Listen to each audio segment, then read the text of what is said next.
Message de Pâques 2017. Ne craignez pas, il est ressuscité. Chers frères et sœurs, joyeuse Pâques 2017.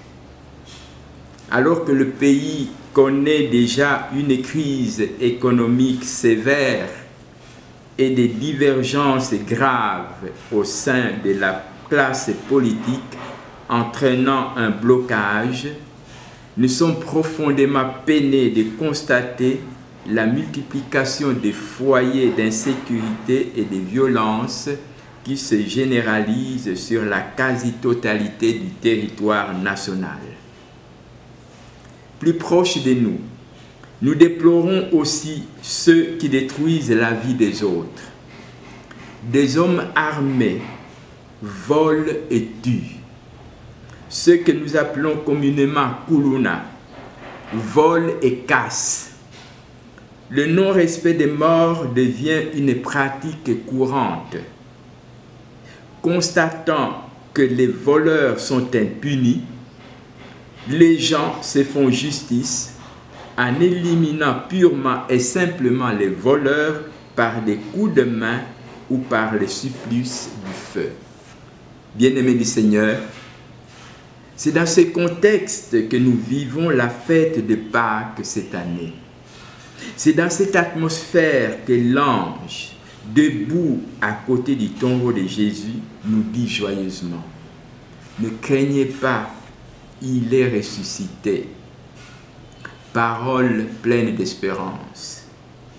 C'est vrai, tel est le message essentiel de la parole de Dieu en cette veillée pascale et en ces jours de Pâques.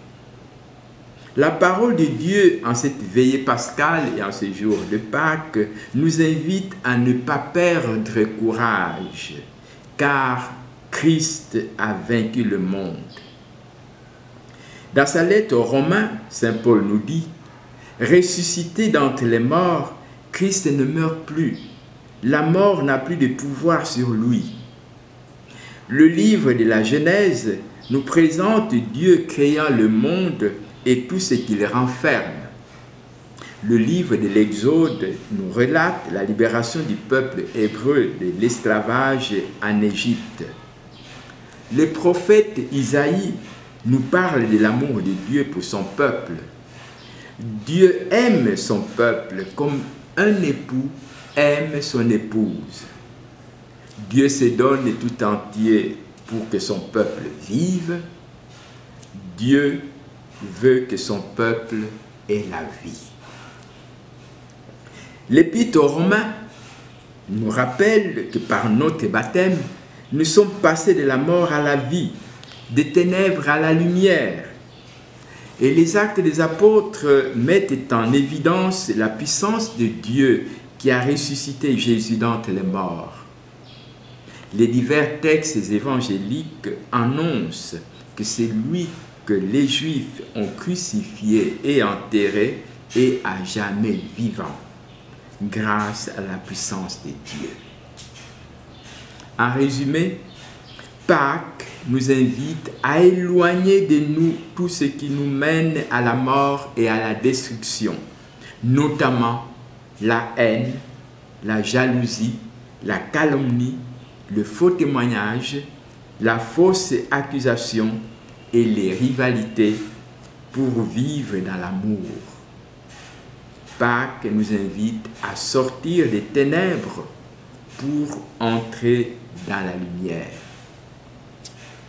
La liturgie pascale est marquée par des signes qui nous invitent à célébrer la vie dans la joie et à la transmettre aux autres. La nuit des Pâques commence par la bénédiction du feu, symbole de l'esprit qui donne la vie. Ce feu dont nous nous servons pour allumer le cierge pascal est énergie qui nous transforme et nous dispose non seulement à écouter la parole de Dieu, mais aussi à la répandre à travers toutes les nations avec un zèle dévorant. Le cierge pascal est lumière.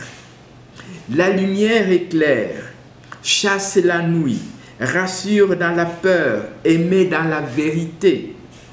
La lumière rassemble autour d'elle et les signes de fête et de joie, de respect et d'honneur.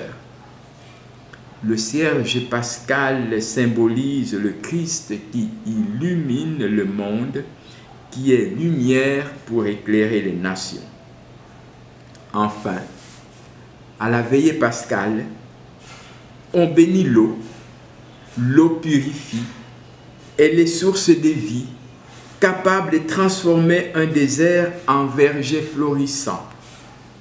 L'eau bénie à la veillée pascale renvoie à l'eau de baptême qui est mort à nos péchés et vie nouvelle en Jésus-Christ. Comme nous pouvons le constater, le mystère de Pâques nous annonce que Dieu se donne à nous pour que nous ayons la vie en abondance. Chers frères et sœurs, nous qui célébrons la fête de Pâques, nous qui crions « Alléluia, il est ressuscité, il est vivant », que devons-nous faire? Faisons de nos armes des outils pour travailler dans nos plantations, des instruments pour arranger nos routes. La vie étant sacrée, ne nous plaisons pas à la tuer et à la déshonorer et à déshonorer nos morts. Que le cierge pascal soit pour chacun de nous une force qui les pousse non seulement à savoir donner, mais aussi à savoir se donner soi-même pour le bien des autres. Bien-aimés du Seigneur, en ce temps de préparation aux élections en vue de choisir des personnes appelées à gouverner notre pays, soyons attentifs et vigilants. Tout d'abord, en ce qui concerne l'enrôlement, le nombre d'enrôlés détermine le nombre de candidats à voter dans chaque ville ou territoire. Si les enrôlés ne sont pas nombreux dans notre ville, dans notre territoire, nous n'aurons pas beaucoup de députés dans notre ville ou dans notre territoire. C'est pourquoi nous voulons vous rappeler que voter, c'est important. Voter est un signe de fidélité à son pays, un signe de manifestation de sa vocation chrétienne. Si nous voulons avoir beaucoup de députés, des personnes pour nous défendre, soyons nombreux à nous enrôler. D'autre part, nous devons élire des personnes valables et capables de défendre nos intérêts.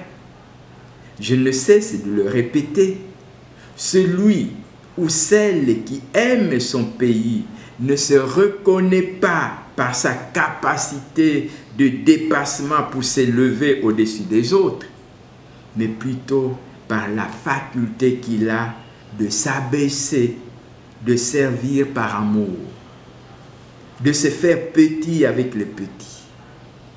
Celui qui n'est pas capable de gérer son foyer, son entourage, ses collaborateurs de service, celui qui ne se préoccupe que de lui-même, de sa famille, celui qui ne sait pas défendre les faibles et protester contre les injustices, celui qui se laisse facilement corrompre, ne sera jamais capable de diriger ce pays. Ne le votez pas. Ce pays a besoin d'hommes et de femmes forts, amoureux de leur nation, capables de sacrifices et de sens du bien commun. Cette fois, nous invitons les femmes à se présenter candidates. Nous avons besoin de beaucoup de femmes parmi nos députés. Chers frères et sœurs, que les grâces et les fêtes pascales nous disposent à bâtir des relations fraternelles et pleines de solidarité. qu'entre nous règne la justice, la paix, la vérité et le respect mutuel. Mettons-nous ensemble pour dénoncer et mettre hors d'état de nuire tous ces inciviques qui nous terrorisent et qui sèment l'insécurité dans nos milieux.